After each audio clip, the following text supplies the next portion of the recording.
All right, welcome back. This lesson, we want to look at infinite limits.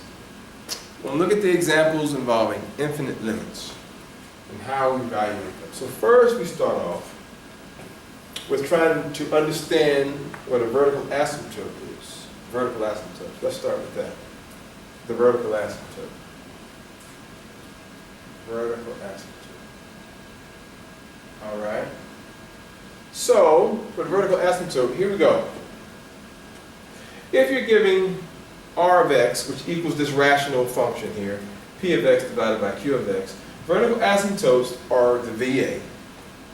Occurs at values of x where q of x equals 0 and p of x does not equal 0. That's critical. That's critical. Where q of x, our denominator, equals 0. However, the values that we get that causes our denominator to equal 0, if you substitute them into your numerator, it cannot equal 0. Denominator 0, but numerator cannot be 0 with the same values. Let's take a look at it. Let's take a look. Let's take a look. All right, determine all vertical asymptotes. Let's determine the vertical asymptotes. All right, so basically, this is f of x. I'm going to call my numerator p of x, and my denominator, I'm going to call it q of x. So we know that vertical asymptotes occur where q of x equals 0, where those values for q of x equal 0. Let's go for it. So we have x squared minus 4 equals 0. And so x squared equals 4, which implies that x equals plus or minus 2. All right, so it appears as if we have vertical asymptotes at x equals negative 2, and we have another one at x equals positive 2. You would think that's where the vertical asymptotes occur. At x equals negative 2, x equals positive 2. But remember, in order to be a vertical asymptote, these values that we have for x, if we plug them into the numerator, we cannot get a value of 0. So let's test to make sure we have vertical asymptotes. Let's go. So first, we're going to try negative 2. Let's plug it into our numerator, p of x, to make sure we're good. All right? So if we do that, we're going to get negative 2 squared plus 2 times negative 2 minus 8, which equals 4, minus 4 minus 8, which equals negative 8. Okay, so this lets me know, yes, x equals negative 2, it is a vertical asymptote. That's one, because my numerator is not equal to 0. I'm good. Let's verify, confirm, that x equals 2 is a vertical asymptote. Let's go. So now we plug in 2. All right. So in that case, we're going to have 2 squared plus 2 times 2 minus 8, which is going to give me 4 plus 4 minus 8, which equals 0. Uh-oh. We have a problem here. We have a situation. Because now my denominator equals 0 if I plug in 2 for x. This means that x equals 2 is not a vertical asymptote. So x equals 2 is not a vertical asymptote. X equals 2 is not a vertical asymptote. All right? Is there another way we could have done this? Yes. There's another way. Watch this. So I'm going to call this over here way 1. Over here I'm going to do way number 2.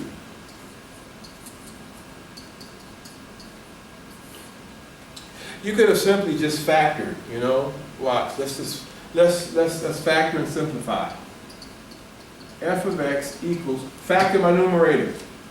Let's see how's that going to go. It's going to go x plus 4 times x minus 2. Okay? I know for sure that I want to have a plus and minus combination because this term right here is minus. So I know one is going to be plus and one is going to be minus. All right. Now let's factor x squared minus 4. Again, my constant term is minus 4. So that means in the binomial, I'm going to have one plus and one going to be minus. All right. So we're going to have plus x plus 2 times x minus 2.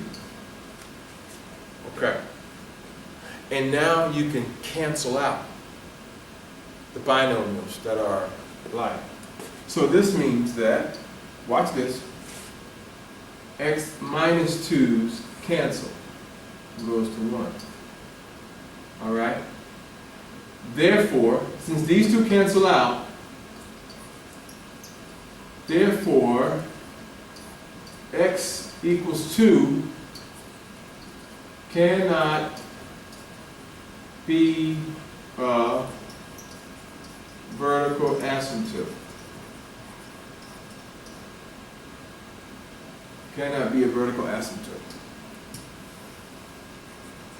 X equals 2 cannot be a vertical asymptote because if x were to equal 2, then I would have a 0 in my denominator and a 0 in my what? Numerator. Exactly. So x equals negative 2 is okay. Not x equals positive 2. You good? All right. All right, let's move on. That's vertical asymptote. So we determine all vertical asymptotes. In this case, there's only one. All right, now what's going on? Infinite limits. Okay? So in infinite limits, we're talking about limits that do not exist. And the limits, we're looking at getting an answer that's infinity or negative infinity on some open interval. Okay?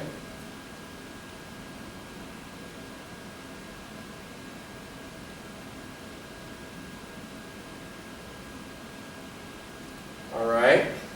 Determine the limit of each of the functions if it exists. Let's take a look. 3 divided by x minus 1. That's our function. F of x equals 3 divided by x minus 1. Well, that's our function. Let's graph our function. All right. Well, we know we're going to, x minus 1, we're going to go over 1 because we're going to have a vertical asymptote right here at 1.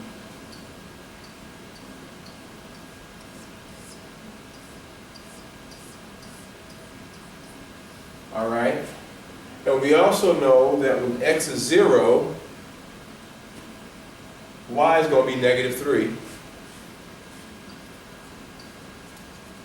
When x equals 0, put in 0 for x, y is going to equal negative 3. So that's the point, 0, negative 3, which is here. And so we're going to have a couple of peels here, a couple of branches.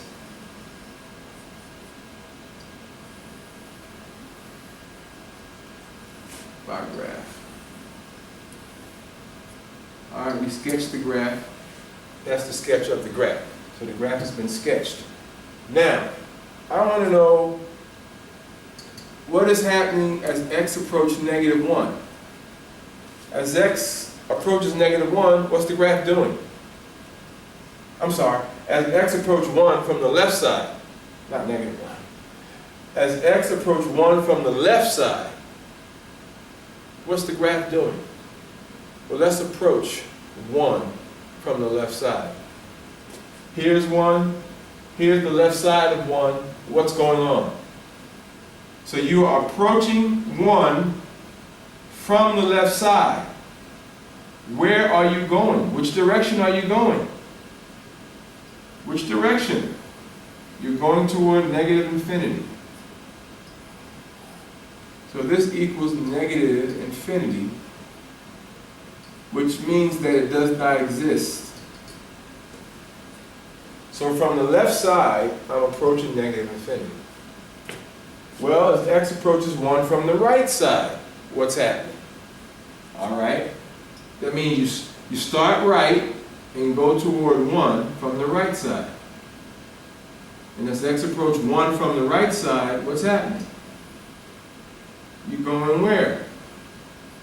You're going toward positive infinity, which also means this limit does not exist. That's what it means in essence. Okay? All right?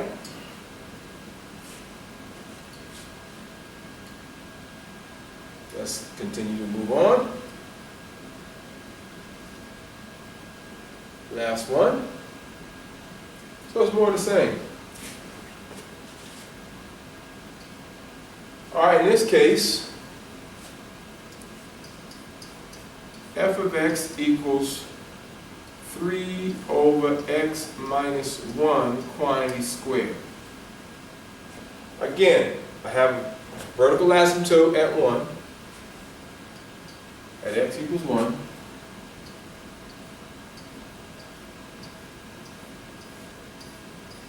That's the vertical asymptote at x equals 1. All right. And when x is 0, what's y? Put in 0 for x. I want to get negative 1.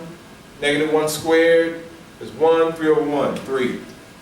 So my y-intercept is the point 0, 3. 0, 1, 2, 3. All right. And so in this case, here's our graph. It goes upward in this direction. And likewise, both peels go upward here.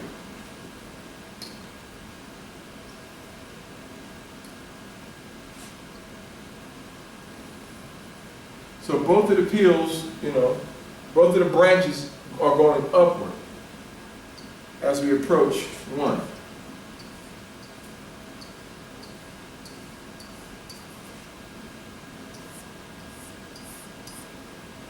Okay? So as I approach 1 from the left side,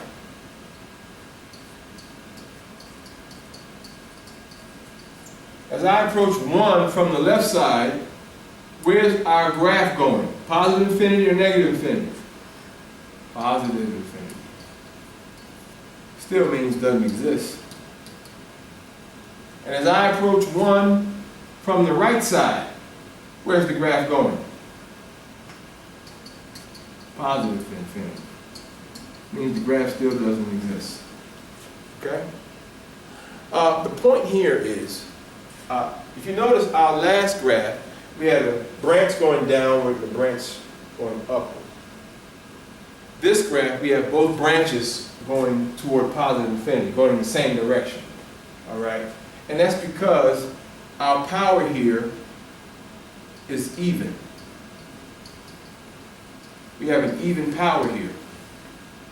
So if this were 3 over x minus 1 to any even power, it goes the same direction. Upward. Up. Upward. So we're looking at an asymptote going upward. Okay? If it was 3 over x minus 1, even power, but if this were negative, Same direction, but now we're going what? Downward. See that? So if the even power, upward. If it's positive. Even power, negative, downward. If the power is odd, like it was for the last problem, if the power is odd, like this, look, like 3 over x minus 1. And remember now, this was like to the power of 1. That's what it was for the previous example, power 1. What does that mean? That means, for my asymptote, that means one branch goes down and the other branch must go up.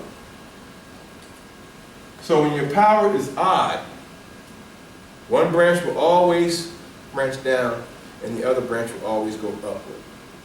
If the power is even, they're either both going to go up or they're both going to do what? Go down.